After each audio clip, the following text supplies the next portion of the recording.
BeTheTalk, episode 359, featuring Scott Massey.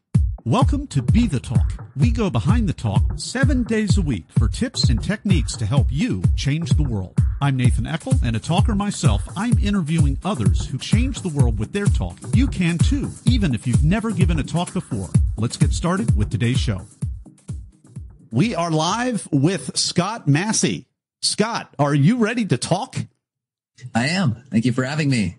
Scott Massey assisted in the design of a NASA-funded automated hydroponic plant growth chamber with the ultimate goal of growing sustainable food in space colonies under Dr. Cary Mitchell. This inspired him to found Heliponixâ, formerly Hydro Grow LLC.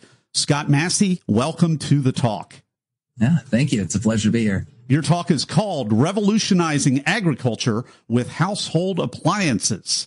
And I love this because very easy to understand. You have kind of ICE 1.0, 2.0, and 3.0 as you describe it in the opening of your talk. And you show us a picture of just slabs of ice out in a river somewhere. And then you show us as the 2.0 ice, the concept of refrigeration. And then the 3.0 was when you actually had this giant expensive machine called a refrigerator in your house for the ultimate of convenience. And frankly, you're doing the same thing with hydroponics. And the real crowning jewel of your talk was actually, it was almost like a hydroponic refrigerator. My words, not yours, but you had this light, you had something that looked a similar size as a refrigerator. And what a great way to solve the issue of the food deserts that are plaguing many of our inner cities as well as rural areas. So, Scott, please take us behind the talk. Yeah, absolutely. If you look at kind of the limitations and then what ultimately caused the growth of the ice industry, it's virtually identical to agriculture. In the 1800s, we got ice once a year in the winter when it was cold enough for it to freeze. And agriculture isn't so much different today. We farm once a year when the season allows it. And if you're out of that seasonal availability or some sort of climate change aspect happens, you're not farming. Now, farming 2.0, as I like to call it, is the industrialization of agriculture, bringing it indoor, massive, multi-million, sometimes tens of $1 million facilities that can grow nonstop year round, just like the ice factories. But ice factories were ultimately disrupted through decentralization. And by that, I mean the refrigerator, the personal ice factory in every home. And that's exactly what we're doing with hydroponics. We are building consumer hydroponic appliances that can be simplified down to Keurig for food. I started this company called Heliponixâ my senior year. We sell consumers with residential hydroponic devices called grow pods and recurring monthly subscriptions of seed pods mailed directly to their door so they can have clean, fresh produce in their home that tastes better and it's better for them.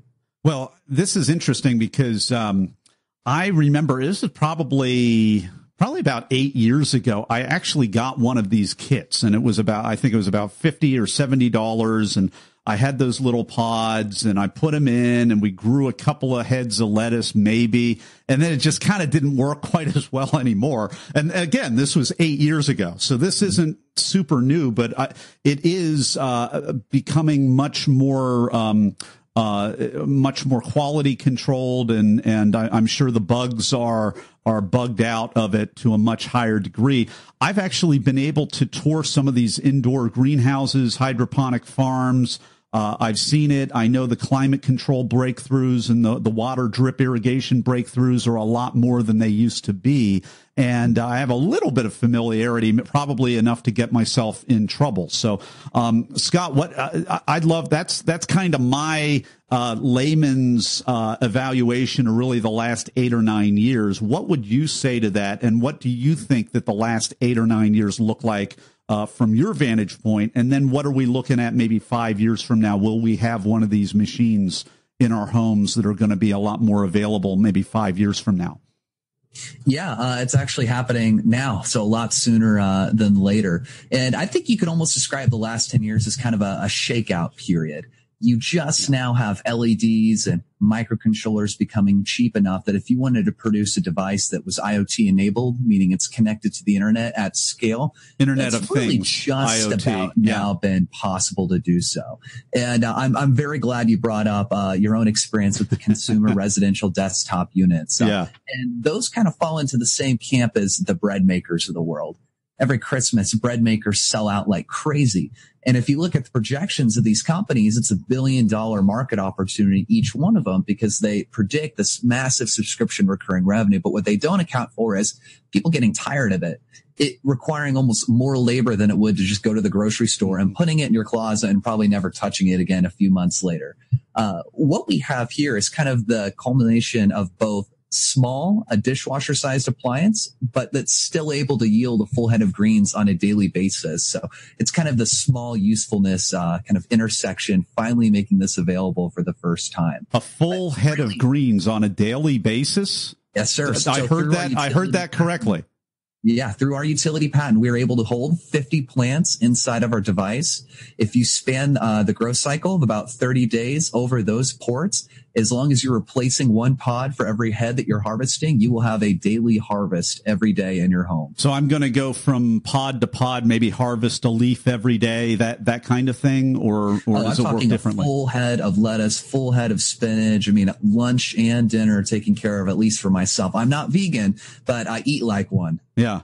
Well, I'm trying to reward myself with more and more salads, so I love this idea. I guess let's talk about the idiot-proof effect, because 8 years ago I buy this groovy little thing, say, "Hey, honey, we're going to have salad," and it kind of worked, and it just kind of either burned out, or I had to replace the pod, or it just stopped working as well and whatnot. So what measures have you done when you test this out on maybe regular people in the market? What are some of the things that the rest of us Homer Simpsons out there do to get in the way of this working as well as you would like? And what are some of the fixes for that? I'd say the dilemma here is everyone says keep your product simple. And by that, they mean keep the user experience simple. And to achieve that, you need to have a pretty sophisticated IoT platform to make sure that all processes are eliminated. What really separates us is that this is essentially a miniature greenhouse. It's airtight. It's actually separated from the environment. If you grow plants outdoors, there's all sorts of pathogens, and even indoors in the open air, things like Pythium, little pathogens in the air, like viruses that make people sick, can make those plants sick as well. So what we've done is really taken the human element outside of this and automated every aspect of it. I love it. So it's going to interact with Alexa or something, some Internet of Thing type thing. And then all we do, it's climate controlled. And then we just open the thing up, take a whole pod, because there's 30 or 50 pods. So we take a whole pod, which is a whole head of lettuce. And then we don't have to pay, $8 at the salad works down the street. We've got our salad right there in the house. Yeah. And especially in this age of romaine lettuce E. coli outbreaks. Oh, well, yeah, that just I forgot about that. Yeah. Oh my gosh. Well, that is pretty amazing, and I'm looking forward to this. I don't know if I can sign up to be a test person out there, but how did this get started for you, Scott? Where does the story start? I had a great introduction to the technology working on the NASA research study at Purdue, but it ended there. It was an introduction to the technology, no real market opportunity beyond that. The summer before my senior year at Purdue, I had a bit of a bait and switch experience with a larger construction company. I was promised a job at the career fair to work in Hawaii as a project manager. And I naively accepted that and kind of accepted their do not worry about the to be determined stamp on my location. A few months after not hearing back from my HR manager, I was actually reassigned to build Section 8 government housing in El Paso along the border to Juarez, Mexico. And it was a rough little stays down there. But what I saw for the first time was a real food desert. I mean, so much so that there just wasn't fresh food options. It was an actual desert. So there was enough poor soil needed to grow, or even water available, that if you wanted to grow in a backyard garden. And halfway through working on that project, kind of thinking about the problems and then also seeing these government appliances that were still functional being thrown away from the Section 8 housing, it kind of clicked in my head. Hydroponics, the whole benefit is you take the soil away. It's not constrained by any geographic limitations. And that's when I realized these appliances that they can just so easily replace could be the opportunity to put farms in homes across the U.S. And when I started to think about the possibility of changing the diet of people even in these Section 8 residences who more often than not are disproportionately obese and ultimately have Medicare expenses that we as the taxpayers end up paying.